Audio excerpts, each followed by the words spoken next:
Hi everyone! If JPG image files won't open on your Windows 10 computer, this tutorial will walk you through a few simple fixes to get them working again.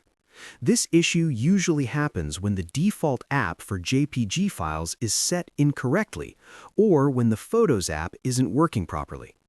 First, let's try opening the image manually. Right-click the JPG file and select Open With. Choose an image viewer like Photos, Paint, or another app from the list to see if the file opens. To fix this permanently, open the Start menu and go to Settings. Then select Apps. Click Default Apps, then scroll down and choose Default Apps by file type. Scroll down to find .jpg, then select Photos or your preferred image viewer as the default app. If JPG files still won't open, the Photos app may need repair. Go back to Settings, then select Apps, then Apps and Features.